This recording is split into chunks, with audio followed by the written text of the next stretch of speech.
Welcome back. We now turn our attention to Aboriginal and Torres Strait Islander peoples. Firstly, a note on acronyms. The acronym ATSI should be avoided as it is offensive to some Indigenous peoples. The Aboriginal and Torres Strait Islander Commission has requested that this abbreviation not be used.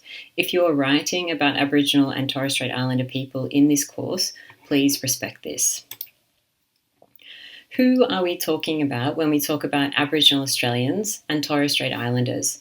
We are talking about the original First Peoples of Australia. Importantly, Aboriginal Australian and Torres Strait Islanders are two separate groups.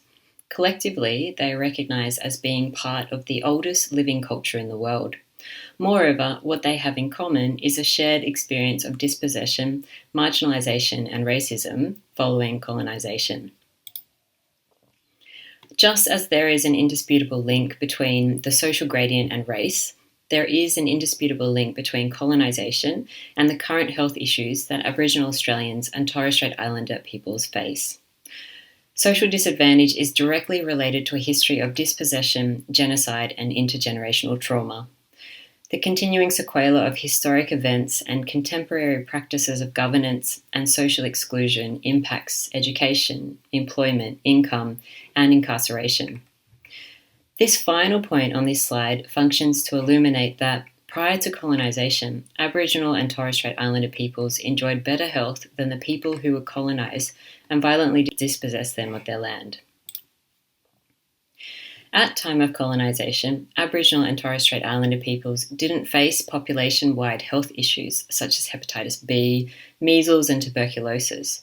It was only following colonisation that these diseases were introduced and, with the ensuing violence and attempt to eradicate Aboriginal and Torres Strait Islander people, did the effects of trauma become apparent. In week 4 of this unit, we looked at the role of culture in shaping conceptualisations of health. Health to Aboriginal and Torres Strait Islander peoples is a holistic concept. It's inseparable from land, the environment, community, relationships, and the social and cultural well-being of the whole community. Australian culture places Aboriginal people at risk across all of these categories on screen, what we have come to know now as the social determinants of health. And it does so on account of continuing effects of intergenerational trauma and continuing practices of government, exclusion, and racism. But enough of me speaking to this. Let's centre the voices of community. When was the last time you encountered casual racism? How do you deal with it? I get it every day on the bus. I mean, Sydney's full of it. If you're Indigenous. And if you don't think it is, you're joking yourself. Yeah. We cop it all the time. I'm pretty thick-skinned. I've copped it all my life. I travel in from the Northern Beaches and I sit on the bus and I will be the last person that people will sit next to on the bus. Pretty much both ways. That's an hour trip. I've had people who've had like a broken leg and are on crutches and they've decided to stand because they didn't want to sit next to me. And it actually makes you feel like shit. It makes you feel like you are insignificant. Got asked yesterday how Aboriginal I am, I guess.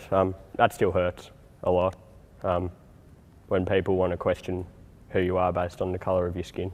Racism in Townsville, that is like, that's hard being from Townsville and being my age, because Townsville is like juvenile delinquency, all that. So if you get seen walking with your, with a group of other black people, then they constantly will keep their eye on you and just watch your every move and everything. And that was actually the last time I encountered racism too, when I was at home. So I don't know. Sydney's been good to me. Yeah, that's a big one too, People, you're at university, are you really Aboriginal or are you just there for the benefits? What can we do to try and make up for the past? I think education is the most important thing. From everything from Australia Day to casual conversations that you have with people, I think knowing more means that you'll be able to approach things better. The main thing is just to, before you try and act, just shut up and listen. Get educated. Yeah. The only way we can really move forward in all of this, in closing the gap, reconciliation, whatever, white Australia needs to understand. Well, first of all, you can stop saying it's in the past, get over it. I wasn't here, it wasn't my fault. You can't exonerate yourself from a history when that history still affects the present day. It was not that long ago, 30, 40 years ago, that we were still classed as plants and animals. And people wonder, like, they're still like, I'll get over it. It's like, well, actually, it's not that easy. It's quite close in my generations as well. My dad was stolen, so you can't tell me that's ancient history if I don't get to know any of my family or my grandmother or my cousins. On screen are factors that have been identified and prioritised by the Australian Indigenous Health InfoNet as contributing to the significant health inequities we see between Aboriginal and Torres Strait Islander peoples and people who do not hold these identities. We see elevated rates of tobacco, alcohol, and illicit substance use among these communities. So too do we see elevated rates of obesity and lower rates of immunisation. If health is inseparable to, for example, connection to land, the environment, and connection to others within community, then the way in which health inequities are addressed must map onto this. The health protective factors that need to be addressed in order to decrease health risk behaviours, look like this: enhancing and prioritising strengthened connection to land, connection to culture, connection to ancestry, and an emphasis on kinship, self-determination, and community governance. The Closing the Gap program was announced in 2008 following the National Apology. The vision of this program was to close the gap in life expectancy by 2031, also to reduce inequality in children's mortality, education, and employment. The government committed $4.6 billion toward that vision. Each year, the government releases an annual progress report on how they're doing to achieve this goal. So let's look at data from the 2020 government report. On screen are the targets of the Closing the Gap campaign, with outcome data provided state by state in the columns on the right. A blue box indicates the target is on track. A dash means data is either not published or there is no agreed trajectory. As we can see, the majority of targets for the Closing the Gap campaign are not on track. Let's look at two of these in detail. Firstly, child mortality. In 2018, the Indigenous child mortality rate was twice the rate for non-Indigenous children. This suggests indeed that the gap is widening. The main causes of Indigenous child deaths are perinatal, birth trauma, or complications of pregnancy.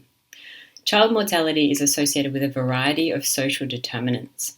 Although a complex set of factors are involved, maternal health such as hypertension, obesity and diabetes, and risk factors during pregnancy such as smoking and alcohol use are key drivers of birth outcomes and deaths among Indigenous children. However, access to quality medical care, public health initiatives and safe living conditions serve as protective factors and can improve the chances of having a healthy baby. If we look at early childhood education, up here, the proportion of Indigenous children enrolled in early childhood increased by almost 10% in the 2-year period commencing 2016.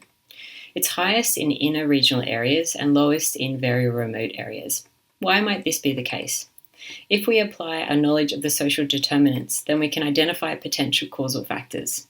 These might include limited awareness of services, administrative complexity, lack of transport or locally available services, a lack of confidence in the value of early education services, or a fear of racism or judgment. We have a long way to go to close the gap in life expectancy and health and education outcomes between Indigenous and non-Indigenous Australians. Your activity for this week, Activity 6.1, is to find an article that speaks in detail on how a social determinant or a collection of social determinants impact health and health inequity for Aboriginal and Torres Strait Islander people in Australia today. This concludes the second video for this week. Up next, we consider some environmental determinants of health in closer detail.